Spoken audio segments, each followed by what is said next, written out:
आज हम लोग देखेंगे सोलर सिस्टम, ठीक है। बिफोर हम देखें कि सोलर सिस्टम क्या है, उससे पहले अभी तक हम देख लेते हैं कि अभी तक हम लोगों ने कर क्या क्या लिया है, ठीक है। तो देखो, इससे पहले 3 वीडियो आ गए हैं, ये नंबर 4 होगा। तो बस ये देख लो कि इससे पहले हमने क्या क्या पढ़ा है, ताकि एक रिदम बनी रहेगी, तो आपको ना ये सोलर सिस्टम समझने में आसानी हो जाएगी। क्योंकि देखो, सोलर सिस्टम अकेले में नहीं समझ में आएगा, इसका पुराना हिस्सा भी हमें देखना है, तो हमें एक कॉन्सेप्ट मिल जाएगा कि अच्छा ये सोलर सिस्टम किसके अंदर में है, इसमें क्या क्या कंटेंट हो सकता है। तो देखो, इससे पहले हमने क्या क्या डिस्कस कर चुके हैं। हम डिस्कस कर चुके हैं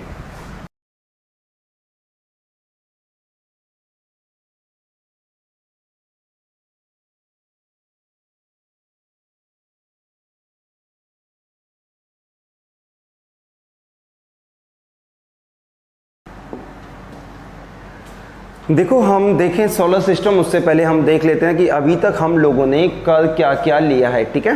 तो देखो, हम लोगों ने क्या क्या कर लिया है। हम लोगों ने देख लिया है व्हाट इज़ यूनिवर्स, बहुत अच्छे से समझा था, वीडियो नंबर 1 है, उसमें जाके देखोगे तो आपको समझ में आएगा कि ब्रह्मांड क्या है, ठीक है। तो पहला तो हमारा यही था।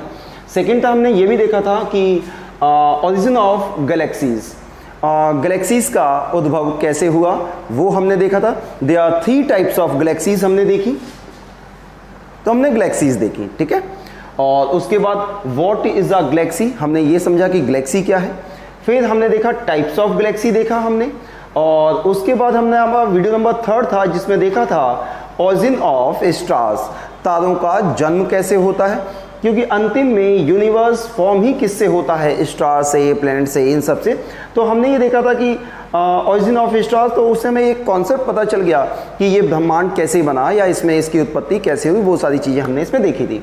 तो बेसिकली ये समझाने के पीछे रीज़न यही था कि आपको पता चल जाए कि अब हमारा नेक्स्ट टॉपिक क्या हो सकता है। देखो, क्या जब तारे बन गए, गैलेक्सी बन गई, तो इन्हीं के बीच में ही तो कहीं हमारा सोलर सिस्टम एग्जिस्ट करता है ना, प्लैनेट। तो आज का हमारा टॉपिक ही क्या होने वाला है, आज का हमारा टॉपिक है सोलर सिस्टम। तो डिस्कस करते हैं सोलर सिस्टम। अच्छा, इनको देखने के लिए 3 वीडियो पड़े हुए हैं, उनको आप जाके देख लोगे ना, तो मेरे हिसाब से कुछ बेहतर समझ आप लोगों की डेवलप हो जाएगी। तो देखते हैं सोलर सिस्टम। देखो, स्टार्ट करते हैं सोलर सिस्टम। एंड अभी हम देखेंगे कि व्हाट इज सोलर सिस्टम। तो इतना समझ लो कि सोलर सिस्टम में हो क्या क्या सकता है। बेसिकली देखो, हमारे सोलर सिस्टम में प्लैनेट्स हैं, मेटेरॉइड्स हैं, सेलेस्टियल बॉडीज हैं, एस्टेरॉइड्स हैं, इन सबसे मिलके क्या बना हुआ है, हमारा सोलर सिस्टम बना हुआ है। तो देख लो, इसकी एक बार डेफिनेशन देखते हैं कि व्हाट इज सोलर सिस्टम, ठीक है। देखो, the sun and the celestial bodies revolving around it, including 8 planets and 172 satellites, comets, meteoroids and asteroids together constitute the solar system। इन सबके साथ मिलके क्या बना हुआ है, इन सबके साथ मिलके बना हुआ है हमारा सौर मंडल। सोलर सिस्टम को हिंदी में क्या बोलते हैं, देखो,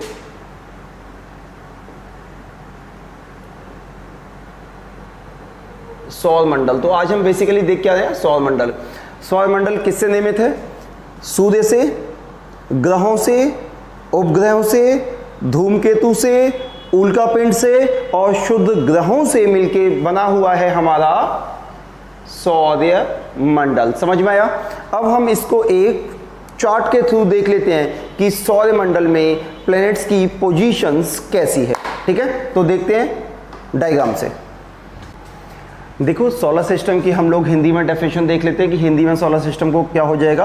देखो, सूर्य के चारों तरफ परिक्रमा करने वाले ग्रह, बेसिकली जिसमें हमारे 8 मेजर प्लैनेट्स हैं, जैसे कि बुध हो गया, पृथ्वी हो गया, मंगल हो गया, बृहस्पति हो गया, ये सभी तरीके के जो मेन हैं वो 8 प्लैनेट्स हैं। प्लूटो बाहर चला गया है। 8 ग्रह हैं। फिर इनकी परिक्रमा करने वाले उपग्रह, जो ग्रहों की परिक्रमा करते हैं उनको उपग्रह कहते हैं।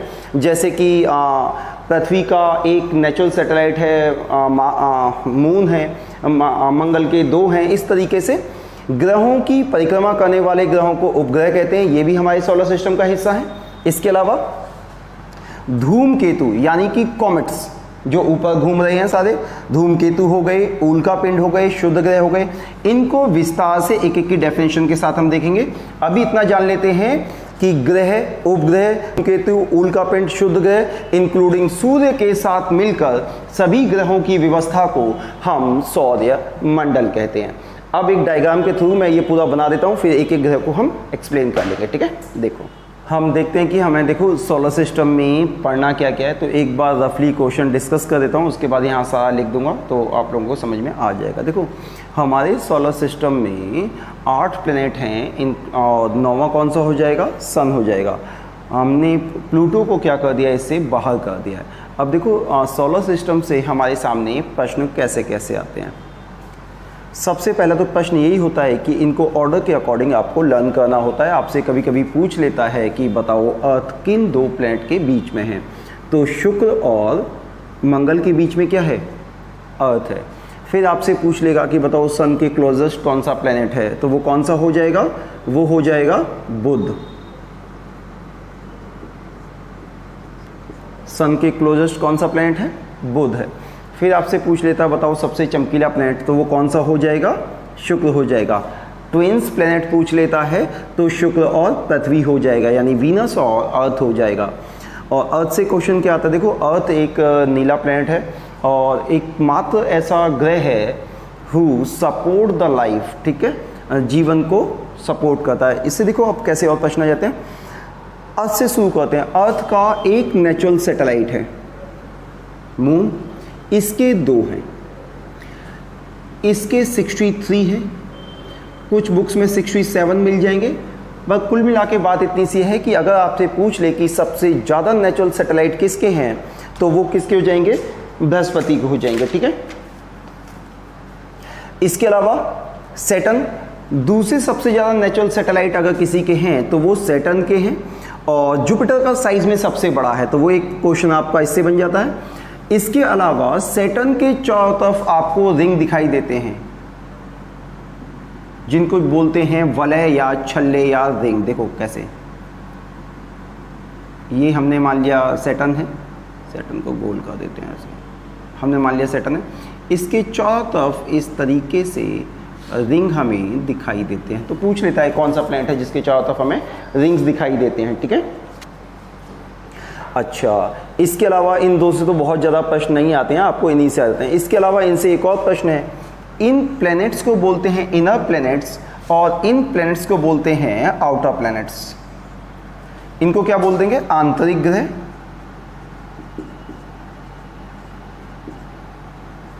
या इनर प्लैनेट्स, इन्हें क्या बोल देंगे, आउटर प्लैनेट्स।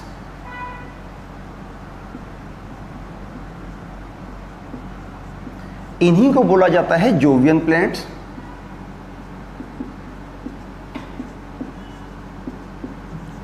जोवियन प्लैनेट्स मतलब चमकीले ग्रह, ठीक है। तो आउटर प्लैनेट्स ही क्या हो जाएंगे, जोवियन प्लैनेट्स हो जाएंगे। इसके अलावा देखो और क्वेश्चन कैसे आते हैं। आपसे पूछा जाता है कि किन 2 ग्रहों के बीच में एस्ट्रॉइड्स मिलते हैं, ये फिक्स है। ये क्वेश्चन यूपीएससी में कई बार आया है। किन 2 ग्रहों के बीच में हमें एस्ट्रॉइड्स मिलते हैं।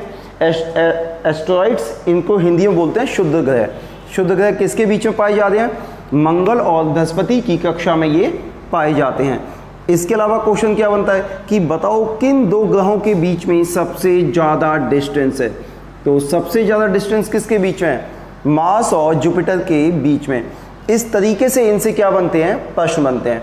इसके अलावा हम एक काम करते हैं कि सन से लिखना शुरू कर देते हैं। सन से कितने क्वेश्चन आ सकते हैं, फिर बुध से कितने क्वेश्चन आएंगे, एक एक के सारे क्वेश्चन जो पॉसिबल हैं वो बोर्ड पे लिख देते हैं, समझ लेते हैं, सोलर सिस्टम क्या हो जाएगा, कंप्लीट हो जाएगा। तो अब क्या है, इसको ध्यान में रखना या इसका स्क्रीनशॉट ले लेना।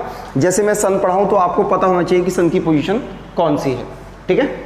देखो हमारे सोलर सिस्टम में हमें जो सबसे पहले ही पढ़ना है वो क्या है, हमारा सन है। अच्छा, इसका ना ग्राफ ऊपर आपको दिखता रहेगा, तो उधर आप देख लेना, तो आपको इनकी जुपिटर प्लैनेटरी पोजीशन आपको पता चल जाएगी, ठीक है। तो अब हमें सबसे पहले सन की फीचर्स देखने की, सन से हमारे पास कौन कौन से क्वेश्चन आ सकते हैं। देखो सन में जितने मैंने क्वेश्चन बोर्ड पे लिख दिए हैं, इन्हीं में से घूम फिर के कोई आपको क्वेश्चन मिलेगा, इससे ज़्यादा क्वेश्चन नहीं मिलेंगे। तो देख लेते हैं सन के बारे में कि हमारे पास में क्या क्या चीज़ें सन की हैं। तो question number 1, sun is located in the galaxy distance from 32,000 light years centre from its from its centre. देखो है क्या, हमारी एक आकाशगंगा है, पुराने वाले वीडियो देखना, उसमें सोलर सिस्टम जब इनिशियल फेज था तो बहुत अच्छे से समझाया था, फिर बता देता हूँ। हमारा सोलर सिस्टम है, हमारा सोलर सिस्टम पार्ट है हमारी गैलेक्सी का। हमारी गैलेक्सी का नाम है मिल्की वे, और एक गैलेक्सी में 1 लाख से लेके 3000 बिलियन तक स्टार हो सकते हैं। और जो हमारी गैलेक्सी है मिल्की वे, उसमें 100 मिलियन तक स्टार्स हैं। तो 100 मिलियन स्टार्स समझ लीजिए आप कितने सारे हो गए। अच्छा, उन्हीं 100 मिलियन स्टार्स में हमारा कहीं ये सोलर सिस्टम भी है। तो बस ये यही कह रहा है कि जो हमारी गैलेक्सी है उसके सेंटर से 32,000 प्रकाश वर्ष दूर हमारा सोलर सिस्टम है, और उसमें ही क्या है, सन है। इसका मैं एक फोटो बना देता हूँ, देख लो। मान लेते हैं कि ये हमारी गैलेक्सी है, और इस गैलेक्सी में इस तरीके से सारी चीज़ें हैं, और ये सब स्टार्स हैं। और देखो कुछ हमारी जो गैलेक्सी है वो स्पाइरल है, कुछ इस तरीके से। और ये ध्यान रखना, ये जितने डॉट मैंने दिखाए ये अपने आप में एक तारों का समूह है, ग्रुप ऑफ स्टार्स है। इसमें यही कहा गया है कि जो हमारा सोलर सिस्टम है वो हम इसको यहाँ पे मान सकते हैं, यानी सेंटर से 32,000 light year from its centre. तो जो हमारा सोलर सिस्टम है, हमारा सोलर सिस्टम हमारी गैलेक्सी के केंद्र से 32,000 प्रकाश वर्ष दूर है, ठीक है। अब ये सोलर सिस्टम है, इस हमारे सोलर सिस्टम के अंदर ही क्या है, सन है। तो ये यही कह रहा है कि जो हमारी आकाशगंगा है उसके केंद्र से हमारा solar system 32,000 kilometre light year प्रकाश वर्ष दूर है, उसी के अंदर हमारा सन है। तो हमारा सन भी है हमारे गैलेक्सी के केंद्र में नहीं है, बल्कि उससे अलग, यानी 32,000 प्रकाश वर्ष दूर है। ये पॉइंट क्लियर हो गया। पॉइंट नंबर 1, यानी सन की पोजीशन कहाँ है हमारी गैलेक्सी में। Point number 2, 109 time bigger than earth. हमारा जो सन है अर्थ से 109 गुना बड़ा है। सूर्य पृथ्वी से 109 गुना बड़ा है। दूसरी चीज, 3,33,000 टाइम्स यानी गुना हैवी है। तो 2 पॉइंट हमें यहाँ मिल गए। इसको ए कर दो और इसको बी कर दो। एक अर्थ से 109 गुना बड़ा है और अर्थ से 3,33,000 गुना भारी है। दूसरा पॉइंट हो गया। तीसरा पॉइंट देखो अर्थ में,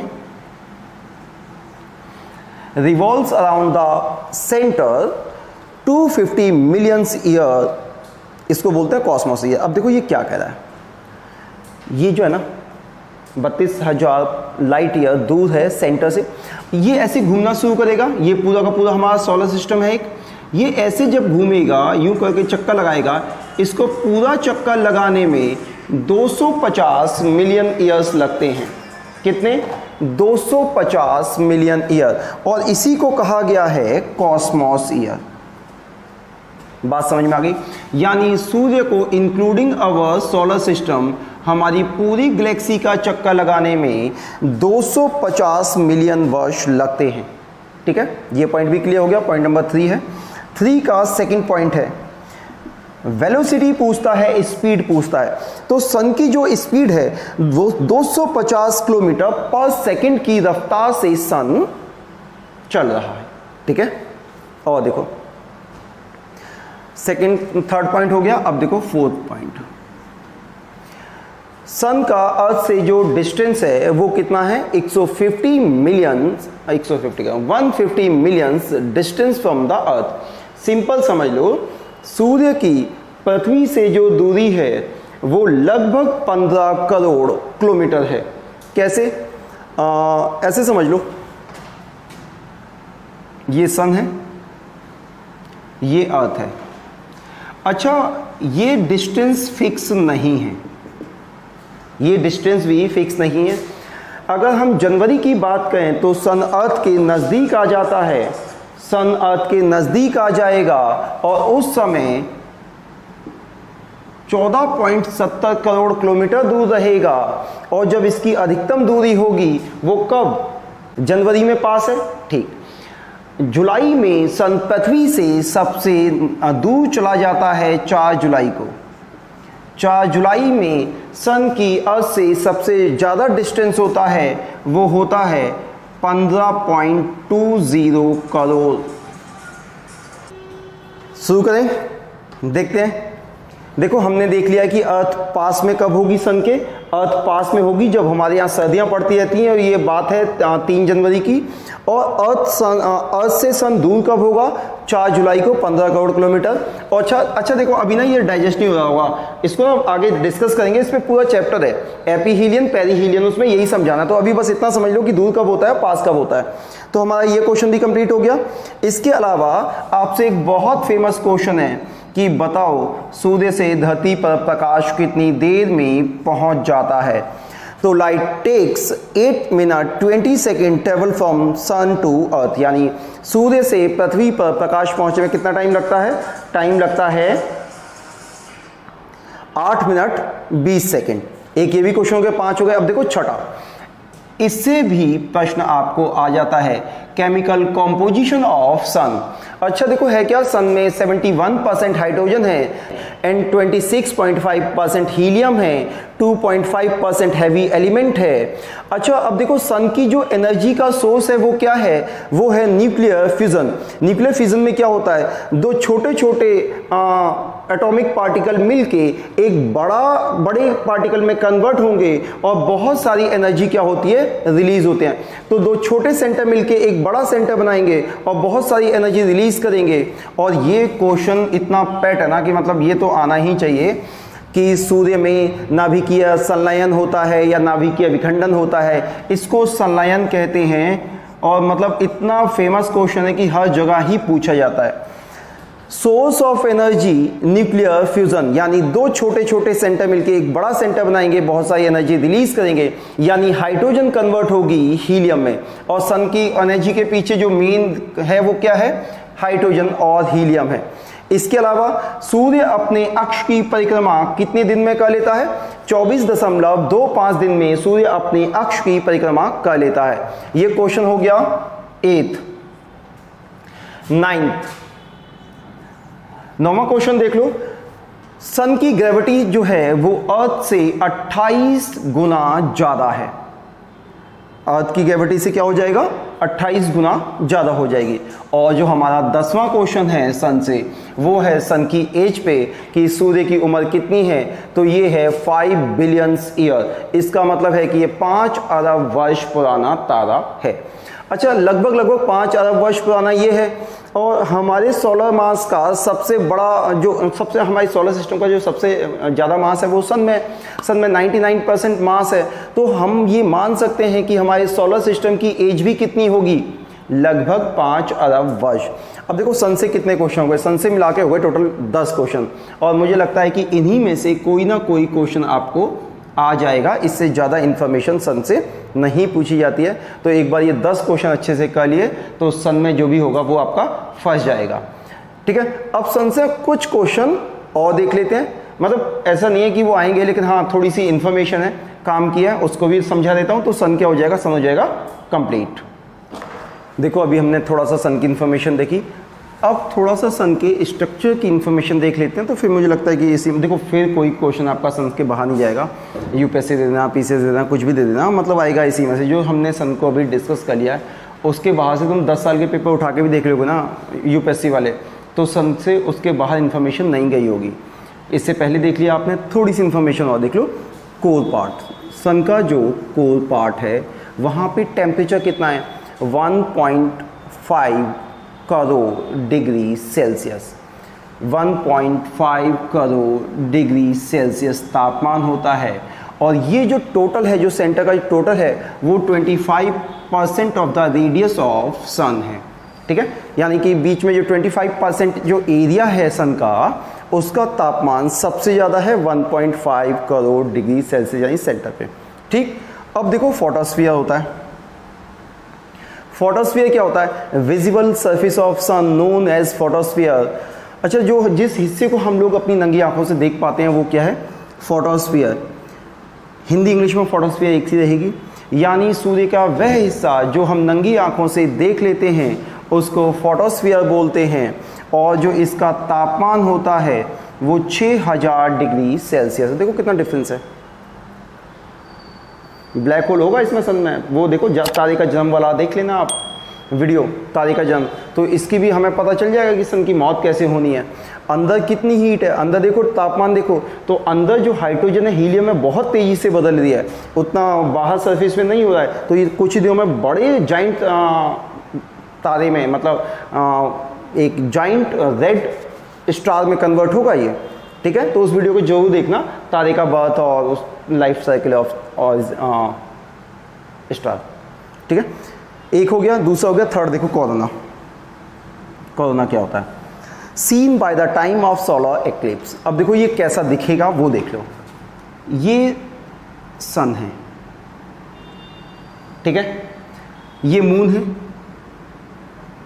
धीरे धीरे मून यहाँ पे आ जाएगा, धीरे धीरे मून यहाँ पे आएगा। उसके बाद क्या होता है, एक बार को अब कुछ इस तरीके से हमें अर्थ से दिखाई देता है, यानी कि एक रिंग टाइप की ये बना देता है, धीरे धीरे होता है, कवर करता है, तो एक बार को रिंग सी ही दिखाई देती है। मून जो है वो कुछ हम, ये सन हो गया, और एक बार ये पोजीशन बनेगी,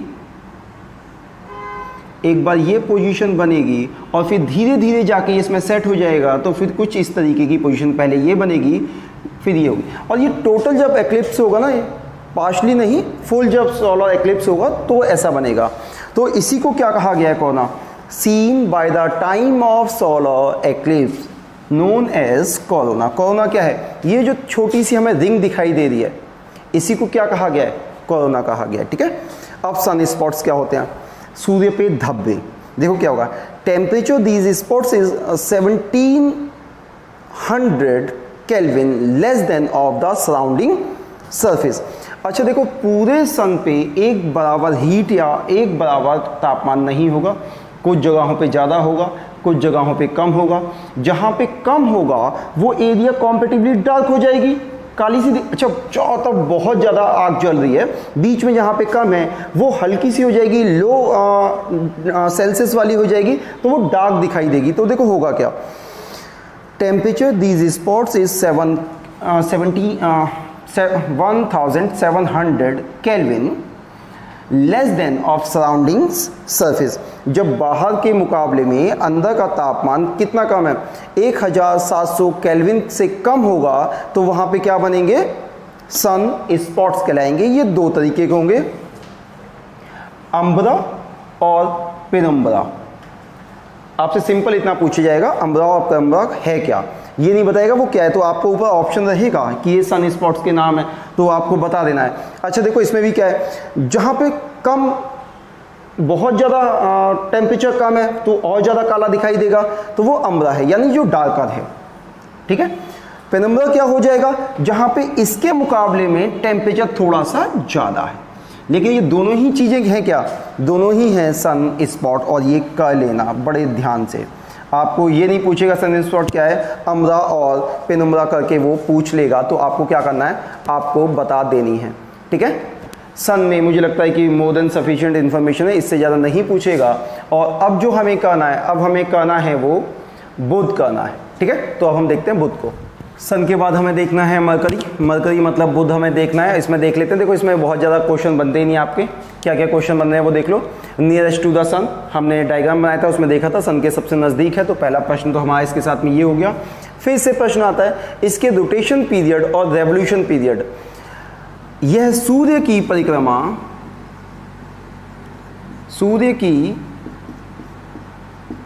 यह सूर्य की परिक्रमा कर देता है 88 डेज में, पास में जल्दी घूम लेता है। और यह अपने अक्ष की परिक्रमा, मतलब अपने अक्ष की परिक्रमा कर लेता है ये 59 डेज में, ठीक है। तो दो क्वेश्चन ये हो गए। अब तीसरा क्वेश्चन इससे केवल इसके टेम्परेचर से आ सकता है, और फिर चौथा क्वेश्चन इसमें से नहीं बनना है। तो देखो इसका डे टेम्परेचर जो है वो 467 डिग्री सेल्सियस है। देखो इसका एटमॉस्फेयर नहीं है, एटमॉस्फेयर नहीं है तो जब सूर्य आएगा तो उसकी बहुत सारी ऊष्मा ही एब्जॉर्ब कर लेगा, ये ले लेगा तो गर्म हो जाएगा। और जब यहाँ पे रात होगी तो नाइट टेम्परेचर में क्या हो जाएगा, टेम्परेचर -170 डिग्री पहुँच जाएगा। मरकरी में इन 4 के अलावा 4 भी कहाँ है, 3 ही क्वेश्चन है, 1, 2 और 3 के अलावा चौथा क्वेश्चन नहीं बनता है, तो इजीली हो गया। रेवोल्यूशन पीरियड, रोटेशन पीरियड देख लेना है, सबसे जल्दी सूर्य की परिक्रमा लगा लेता है, रोटेशन पीरियड 59 डेज है, इतना ही। अब मरकरी के बाद जो हमारा अगला प्लैनेट है वो कौन सा है, वीनस, शुक्र देखते हैं, ठीक है। बुध के बाद हम देखते हैं शुक्र। देखो शुक्र से क्या क्या क्वेश्चन आ जाते हैं, शुक्र में भी ज़्यादा क्वेश्चन नहीं बन रहे हैं, एक क्वेश्चन देखो पहला, similar to the earth and earth twins, इसको सिस्टर प्लैनेट या जुड़वां बहन भी बोलते हैं पृथ्वी की, तो पृथ्वी की जुड़वां बहन यानी सिस्टर अर्थ ट्विंस हो गया, यानी पृथ्वी की जुड़वां बहन बोल देते हैं। Brightest object after the sun and moon, ये क्वेश्चन थोड़ा सा इंपॉर्टेंट है, देख लो। हमारे सोलर सिस्टम में सूर्य और चंद्रमा के बाद सबसे ज़्यादा चमकने वाला प्लैनेट कौन सा है, वीनस है, शुक्र है, पूछे तो बता देना, इंपॉर्टेंट बात है। फिर ये हमारी नग्न आंखों से भी विजिबल हो जाता है अर्ली पीरियड्स ऑफ मॉर्निंग, सुबह जल्दी उठें तो, और सायकाल में हम इसको नग्न आंखों से देख सकते हैं, ये एक इम्पॉर्टेंट क्वेश्चन है। इसके अलावा रोटेशन और रेवोल्यूशन पीरियड, ये अपने अक्ष पे परिक्रमा कितना करता है, 243 दिन में, ये इसकी एक बहुत बड़ी खासियत है। खासियत क्या है, जितने भी सोलर सिस्टम में हमारे प्लैनेट है जिनके बारे में हमें जानकारी है हमारे सोलर सिस्टम में, उनमें सबसे धीरे घूम रहा है, यानी अपने अक्ष पे घूमने में, इस तरीके से रोटेट होने में ही 243 दिन ले लेता है। ग्लोब है, ग्लोब उठा लो, 243 दिन ले लेता है, मतलब इतना स्लो घूम रहा है। और देखो उससे तेज तो ये सूर्य की परिक्रमा कर लेता है, मतलब यूं घूम रहा है, यूं करके सूर्य के चारों तरफ ये पहले चक्कर लगा लेता है rather than of its axis, ठीक है। इतने क्वेश्चन बन रहे हैं हमारे किस में, शुक्र में। अभी मैं ना इसमें ग्लोब में दिखाता हूँ कि और ज़्यादा बेहतर समझ में आ जाएगा। सन, मरकरी, वीनस। अब वीनस का जो ये रोटेशन पीरियड है, इस रोटेशन पीरियड में कितना रेवोल्यूशन पीरियड में कितना ले रहा है, 247 दिन, जबकि ये अपने अक्ष पर घूमने में कितना टाइम ले रहा है, ये 243 दिन, ठीक है, पता चल गया। देखो ये है ग्लोब, ठीक। पृथ्वी 24 घंटे में अपने अक्ष पे घूम लेती है, लेकिन इसकी बहन है थोड़ी सी ना लेजी है, ट्विंस है ना, सिस्टर है, तो थोड़ी सी लेजी है। लेजी कैसे घूम रही है, यूं घूम रही है, यूं करके, यूं यूं यूं। और सूर्य की परिक्रमा कैसे हो रही है, जबकि जो इसके अक्ष पे घूमने की गति है वो कितनी है, वो बहुत स्लो है। तो रोटेशन पीरियड 243 दिन का है, एक चक्कर काटने में 243 दिन, जबकि सूर्य का चक्कर काटने में 224 दिन। तो ये इसकी एक यूनिक बात है, ध्यान रखना, क्वेश्चन आ जाता है, ठीक है। देखो पृथ्वी में क्या दिखना है, देखो पृथ्वी के बारे में सबको पता है, सब लोग विद्वान हैं पृथ्वी के बारे में, तो ज़्यादा नहीं कहा है, जो मोटी मोटी 2-3 बातें हैं वो बता देता हूँ, वरना पृथ्वी के बारे में तो आपके पास मेरे से भी ज़्यादा एक्स्ट्रा इन्फॉर्मेशन होगी। चैंपियन लोगों को, सारे लोग देख लो। Earth only planet that supports life, एकमात्र ग्रह है सोलर सिस्टम में और उसके बाहर भी जिन पे हमें अभी तक जीवन मिला है, हमारी अर्थ को हमारी लाइफ को सपोर्ट कर दिए। तो पहला क्वेश्चन ये हो गया। फिर दूसरा, इसको ब्लू प्लैनेट बोल देते हैं। ब्लू प्लैनेट क्यों बोलते हैं, देखो ओशियंस हैं, हम ऊपर से जाके स्पेस में से देखते हैं तो हमको कैसा दिखाई देता है, ये नीला ग्रह दिखाई देता है स्पेस में से, जो इसके फोटोस आते हैं उनके बेसिस पे, तो इसको नीला ग्रह कह दिया। क्यों, क्योंकि ओशियन है, ओशियन में पानी है, पानी का रिफ्लेक्शन की वजह से ये हमें कैसा दिखाई देता है, नीला दिखाई देता है। इसके बाद इसके देखो, earth is inclined on its axis, कितना 23.5 डिग्री, ये अपने अक्ष पे झुकी हुई है। फिर इसका रोटेशन पीरियड देखते हैं, मतलब ये अपने अक्ष की परिक्रमा कितने दिन में कर लेती है, 23 घंटे 56 मिनट और 4.1 सेकंड में ये अपने अक्ष की परिक्रमा कर लेती है। फिर सूर्य की परिक्रमा कितने दिन में करती है, 365 दिन में 365 और 1/4 दिन में ही अपने अक्ष की परिक्रमा कर लेती है। इसके अलावा अर्थ से और कोई क्वेश्चन बन रहा है, इसके अलावा अर्थ से और कोई क्वेश्चन नहीं बन रहा है, ठीक है। अर्थ को तो और आगे इमेजिनरी लाइंस देखेंगे तो और अच्छे से डिस्कस करना है। अब हमें जो देखना है वो क्या देखना है, अब हमें देखना है मार्स। इसमें इतनी इन्फॉर्मेशन है, ठीक है। अब हम देखते हैं मार्स को। मतलब मंगल। अब हम मार्स देख लेते हैं, मंगल देख लेते हैं, और ये इनर सर्किल का लास्ट प्लैनेट है। इसके बाद फिर जुपिटर स्टार्ट होता है, ठीक है। तो मंगल में देखो क्या रेड प्लैनेट बोला गया due to the presence of iron. इसको लाल ग्रह कहा गया है क्योंकि इस पे लोहे की उपलब्धता अधिक है, ठीक है, इसीलिए मंगल को लाल ग्रह कह दिया। अब इसका रोटेशन और रेवोल्यूशन पीरियड देख लेते हैं। यह अपनी अक्ष की परिक्रमा 24.6 घंटे में कर लेता है। तो एक क्वेश्चन तो ये हो गया। सेकंड क्वेश्चन, थर्ड नहीं इसी में है, रेवोल्यूशन पीरियड। रेवोल्यूशन पीरियड का 687 डेज का है। जो जितना सूर्य से दूर हटता जाएगा रेवोल्यूशन पीरियड उसका उतना बढ़ता जाएगा। अब हम देखिए जुपिटर का तो 11 वर्ष पहुंच जाएगा, तो जैसे जैसे सूर्य से दूरी बढ़ती जाएगी उनका रेवोल्यूशन पीरियड भी बढ़ता जाएगा, ठीक है। इससे जो क्वेश्चन आ सकता है, जो मुझे लगता है कि इसके प्राकृतिक उपग्रह, इसके जो प्राकृतिक उपग्रह हैं उनमें फोर्ब्स और डेमोस इंपॉर्टेंट हैं, इनको आपको कर लेना है। जैसे अब देखो अर्थ से नेचुरल सैटेलाइट स्टार्ट हो जाते हैं, अर्थ का 1, मंगल के 2, फिर गुरु के 63 और फिर शनि के 21, इस तरीके से बढ़ते चले जाएंगे। तो हमें मंगल के कितने नेचुरल सैटेलाइट मिल गए? 2 नेचुरल सैटेलाइट मिल गए। इससे पहले अर्थ का कितना था? 1 था। अब हम इसके बाद देखेंगे जुपिटर, ठीक है। तो देख लेते हैं जुपिटर। अब हम देख लेते हैं जुपिटर। जुपिटर की क्या खासियत है?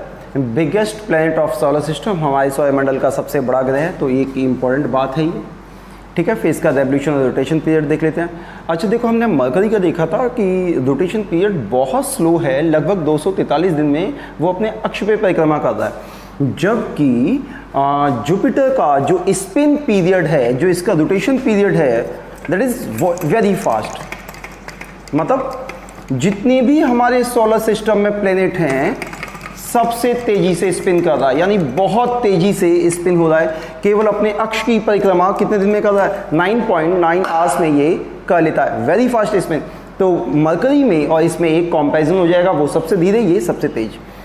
रेवोल्यूशन पीरियड तो मैंने बताया था कि जैसे सूर्य से दूर होते जाओगे लेट होता जाएगा। इसका रेवोल्यूशन पीरियड कितना है? 11.9 ईयर्स इसका रेवोल्यूशन पीरियड है। इसके अलावा क्या बात आती है? इसके नेचुरल सैटेलाइट से क्वेश्चन आता है, इसके प्राकृतिक उपग्रहों से क्वेश्चन आता है, इंपॉर्टेंट है। सबसे ज़्यादा नेचुरल सैटेलाइट किसी के हैं तो वो जुपिटर के हैं। कितने हैं? 63 नेचुरल सैटेलाइट है, कुछ जगह पे 67 भी दे रखे हैं। तो कंफ्यूज नहीं होना है, बस आपको इतना समझना है ओवरऑल सबसे ज़्यादा नेचुरल सैटेलाइट किसके हैं? जुपिटर के हैं। जो फेमस हैं उनसे उनके कुछ के नाम जान लेते हैं। यूरोपा है एक, यूरोपा, गैनमेड, कैलिस्टो और गैलीलियन। यूरोपा, गैनमेड, कैलिस्टो और गैलीलियन। गैनमेड की एक और खास बात है, ये बुध से भी ज़्यादा बड़ा है, बुध से भी बड़ा इसका नेचुरल सैटेलाइट है। तो ये एक प्रश्न आपसे आ सकता है। तो जुपिटर से कुल मिला के प्रश्न किसने बन गए? आउटर प्लैनेट में पहला प्लैनेट है जुपिटर, बिगेस्ट प्लैनेट हो गया, rotation very fast 9.9 hour, revolution 11.9 years, natural satellite सबसे ज़्यादा है, और गैनमेड ने तो हद ही कर दी, प्लैनेट से भी बड़ा है, ठीक है। अब हमें देखना है क्या? सैटर्न, ठीक है। देखते हैं अब सैटर्न। अब हम देख लेते हैं सैटर्न। सैटर्न की खास बात यह है कि ये सेकंड लार्जेस्ट प्लैनेट है। हम देखते हैं कि जुपिटर के बाद सबसे बड़ा ग्रह है, और ये गैसेसियस प्लैनेट है। इस पर काफ़ी मतलब चारों तरफ सर्कल से दिखाई दे रहे हैं, बड़ा सा इसका जो एटमॉस्फेयर है वो गैसेसियस में अत्यधिक गैसों की मात्रा है, और इन्हीं की वजह से हमें इसके चारों तरफ रिंग्स दिखाई देते हैं, वलय दिखाई देते हैं। रोटेशन पीरियड देख लेते हैं। ये अपने अक्ष की परिक्रमा कर लेता है 10.3 घंटे में, जबकि ये सूर्य की रेवोल्यूशन पीरियड, सूर्य की परिक्रमा कर लेता है 29.5 वर्ष में, यानी अपने अक्ष पे घूम रहा है 10 घंटे में, 10.3 घंटे में सूर्य की परिक्रमा लगाता है 29.5। इसके नेचुरल सैटेलाइट हैं, और देखो जुपिटर के पास सबसे ज़्यादा नेचुरल सैटेलाइट इसी के हैं, उसके 63 थे तो इसके 62 है। Among all the natural satellite Titan is the largest one, और जो सबसे बड़ा सैटेलाइट है वो टाइटन है। टाइटन, इसको याद रखना है, शनि का सबसे बड़ा सैटेलाइट टाइटन है, जबकि जुपिटर का गैनमेड था, ठीक। इसके अलावा इसके चारों तरफ हमें ring can show around the Saturn by made of ice, dust and particles. इसके चारों तरफ ऐसा है ना, ये देखो, ये कुछ हम मान लेते हैं ये सैटर्न है, और इस सैटर्न के चारों तरफ हमें कुछ इस तरीके से वलय दिखाई देते हैं, चक्र दिखाई देते हैं, हमें चक्र दिखाई देते हैं। ये इन्हीं को रिंग या वलय कहा गया है। छल्ले, छल्ले कहा गया है। और ये किसके बने हैं? ये आइस और डस्ट पार्टिकल के ये बने हुए हैं। अच्छा, इसके बाद हमें देखना है यूरेनस, तो अब देखते हैं यूरेनस। देखो अब हमारे बचते हैं यूरेनस और नेपच्यून, इनको देख लेते हैं। तो ये नंबर 7 है और ये नंबर 8 है। तो हमारा सोलर सिस्टम क्या हो जाएगा? सोलर सिस्टम कंप्लीट हो जाएगा। देख लेते हैं। यूरेनस का जो रोटेशन पीरियड है वो 17.2 आवर्स है, रेवोल्यूशन पीरियड 84 आवर्स है। इसके 84 ईयर्स। और इसके प्राकृतिक उपग्रह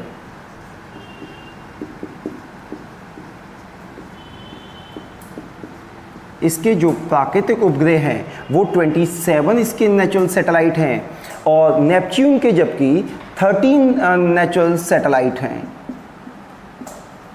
और नेपच्यून का रोटेशन पीरियड 17.1 आवर है, रेवोल्यूशन पीरियड 164.8 ईयर है। इसके 4 रिंग्स हैं और इसके सबसे बड़े नेचुरल सैटेलाइट का नाम ट्राइटन है। तो बेसिकली मैंने इन दोनों में से बहुत ज़्यादा क्वेश्चन नहीं देखे हैं, जितने भी क्वेश्चन आते हैं वो जुपिटर सैटर्न तक आ लेते हैं। ये तो बस ऐसा है कि आपको एक कंपैरिजन याद होना चाहिए, क्योंकि देखो नेचुरल सैटेलाइट शुरू कहाँ से होते हैं? नेचुरल सैटेलाइट शुरू होते हैं अर्थ से। अर्थ का 1, मार्स के 2, जुपिटर के 63, सैटर्न के 62, उसके बाद 27 और 13। तो इनकी आपको हायरार्की लगाने को आ जाएगी, इनका रोटेशन पीरियड लगाने को आ जाएगा और इनके रेवोल्यूशन पीरियड लगाने को आ जाएगा। इस तरीके से हमने क्या देखा? Solar system. अब सोलर सिस्टम में जो मुझे समझाने के लिए रह गया सबसे इंपॉर्टेंट है, वीडियो मत छोड़ना, एंड में देख लेना, चाहे तो इसको स्किप कर दो, एंड वाला पार्ट जरूर देखो। कौन सा? जिसमें आपको मैं एस्ट्रॉइड्स, कॉमेट्स और एक और भी है, क्या है, उल्कापिंड, शुद्ध ग्रह और धूमकेतु, ये समझाने हैं। तो उसको अभी तीनों को एक्सप्लेन कर लेता हूँ, उसके साथ ही क्या हो जाएगा? सोलर सिस्टम क्या हो जाएगा? कंप्लीट हो जाएगा। शुरू करते हैं इसी का अगला सेक्शन। देखो हमारा सोलर सिस्टम खत्म होगा अगर हम डिस्कस कर लें एस्ट्रॉइड्स। यूपीएससी में क्वेश्चन कई बार मैंने इससे देखा है, यूपीएससी के एग्जाम में अच्छा खासा क्वेश्चन इससे आ जाता है और इनकी डेफिनेशन से आता है। इतना कॉम्प्लिकेट करके क्वेश्चन बनाते हैं ना कि मतलब 4 ऑप्शन होते हैं, ABCD करके होता है, गलती हो जाता है। इसे समझने के बाद आपका कम से कम इससे तो क्वेश्चन गलत नहीं होगा, इसको बड़े ध्यान से समझना। देखो एक होता है एस्ट्रॉइड्स यानी शुद्ध ग्रह। Asteroids are the small heavenly bodies formed between orbit of Mars and Jupiter. सबसे पहले डायग्राम बनाया था, इसी वीडियो के शुरू में देख लो। उसमें मार्स और जुपिटर के बीच में कुछ इस तरीके की सबसे बड़ा स्पेस है। यहाँ पे मार्स है और यहाँ पे जुपिटर है, यानी कि यहाँ पे मंगल है, तो सही बन भी नहीं रहा है, मंगल और यहाँ पे जुपिटर है। इन दोनों की कक्षा के बीच में ये जो स्मॉल हेवनली बॉडीज़ घूम रहे हैं, यही एस्ट्रॉइड्स हैं। इनको ध्यान से रट लेना है। हमेशा एस्ट्रॉइड्स किसके बीच में पाए जाएंगे? मार्स और जुपिटर के बीच में हेवनली बॉडीज़ हैं। अब हेवनली बॉडीज़ होंगे क्या? देखो ऊपर वो ये मेटल्स सारे के सारे, डस्ट पार्टिकल से बड़ा साइज़ का हो गया, नेचुरल सैटेलाइट से कुछ छोटे टाइप के हो गए, मतलब एक बड़ा पिंड जो आकाश में घूम रहा है, जो ट्रैवल कर रहा है लेकिन फिक्स है, वो इनके बीच में ही रहेगा। एस्ट्रॉइड्स हो जाएगा शुद्ध ग्रह, यानी ग्रह से पहले की अवस्था क्या हो जाएगी? शुद्ध ग्रह हो जाएगी। दोबारा सुन लो, asteroids are small heavenly bodies formed between orbit of Mars and Jupiter. जो मंगल और जुपिटर के बीच में ये जो ग्रह पाए जा रहे हैं, शुद्ध ग्रह पाए जा रहे हैं, यही क्या है? एस्ट्रॉइड्स हैं। कॉमेट्स देख लो, which are chunk of ice frozen gas and rocks particle. ये क्या है? धूमकेतु, चट्टानों के टुकड़े हैं, जमी हुई गैस हैं, बर्फ की चट्टानें हैं, ये जो हैं इनको क्या कहा गया है? धूमकेतु। A comet also has a trail that can stretch a million kilometre opposite from the sun. ये क्वेश्चन यूपीएससी में पूछा गया है। एक लंबी सी पूंछ बताओ किसकी दिखाई देती है? ये ऑप्शन होते हैं और आपको इसमें से चूज़ कर लेना। अच्छा, धूमकेतु की खास बात है कि हमेशा सूर्य से अपोजिट डायरेक्शन में जाते हुए दिखाई देते हैं और इनकी स्पीड इतनी ज़्यादा तेज होती है कि देखो ये गैस के गोले हैं, जमी हुई गैसें हैं, डस्ट पार्टिकल हैं, और इनमें क्या होगा? स्पीड के कारण से इनमें जो मटेरियल्स हैं वो आपस में टकराएंगे और एक चमकती सी पूंछ सूर्य की अपोजिट डायरेक्शन में जाती हुई दिखाई देती है। वही इसकी डेफिनेशन भी हो जाती है। कॉमेट्स हमेशा सन के अपोजिट डायरेक्शन में जाते हुए दिखाई देंगे। Comets also has a trail that can stretch a million kilometre opposite from the sun. सूर्य से विपरीत दिशा में जाती हुई चमकदार चीज, या जो लंबी मिलियंस ऑफ किलोमीटर तक चमकती हुई जाती है, वो क्या है? धूमकेतु है। फिर जो मेटेओइड्स, ये उल्का पिंड है। ये नायक और नायिका की ज़िंदगी में बढ़ जाता है। कोई फिल्म देखो ना, जैसे कुछ ऊपर से गिरा तो नायिका तुरंत आँखों का टूटा हुआ बाल जिसको देख के विश मांगती है ना, ये वही वाली है। और मतलब फिल्मों में तो बड़ी होती है, बाकी असल ज़िंदगी में आज तक किसी का टूटा नहीं। टूटा कभी नहीं टूटा, ज़िंदगी टूटेगा भी नहीं। हमारी नायक और नायिका की ज़िंदगी में टूट रहे हैं ना, मतलब सारे वहीं टूटते हैं बस। अब वही क्या उल्का पिंड, जिसको देख के आप विश मांगते हैं, ये वही वाले हैं। अच्छा, ये क्या होता है? Body of matters travelling at a great speed and it becomes luminous when it enter the atmosphere because of its heated by the friction. ऊपर से गिरे, हमारी अर्थ का एक एटमॉस्फेयर है, उसमें जैसे ही कोई चीज़ आती है, ये ऊपर से बड़ी तेजी स्पीड से आ रही है, वेलोसिटी से आ रही है, आग लग जाती है और ये एकदम चमकती हुई दिखाई देती है और धरती तक आते आते सारी की सारी खत्म हो जाती है। तो वही क्या? उल्का पिंड। उल्का पिंड या मेटेओइड्स वो हैं जो पृथ्वी के एटमॉस्फेयर में प्रवेश करते ही हमें जो चमकदार चीज़ें दिखाई देती हैं, और इसी को बोला गया है टूटा हुआ तारा। टूटा हुआ तारा टाइप का। फेलिंग स्टार्स, ये गलत है, फेलिंग स्टार्स, ठीक है। टूटा हुआ तारा, ये फिल्मों में आपने सबने जो देखा है ना, जिसको नायिका विश मांगते हैं, वो यही वाला है। तो आपको मेटेओइड्स पता चला, आपको एस्ट्रॉइड्स पता चले, आपको कॉमेट्स पता चले। ये मेरे हिसाब से ना फंसाने के लिए यहाँ से क्वेश्चन आता ही आता है। ये बहुत इंपॉर्टेंट सेक्शन है। देखो प्लेनेट से तो प्रश्न नहीं आता, लेकिन हाँ इनमें से घुमा घुमा के बड़े प्रश्न आते हैं। तो इसको अच्छे से कर लोगे, इसी के साथ हमारा सोलर सिस्टम क्या होता है? खत्म। आज के लिए इतना ही।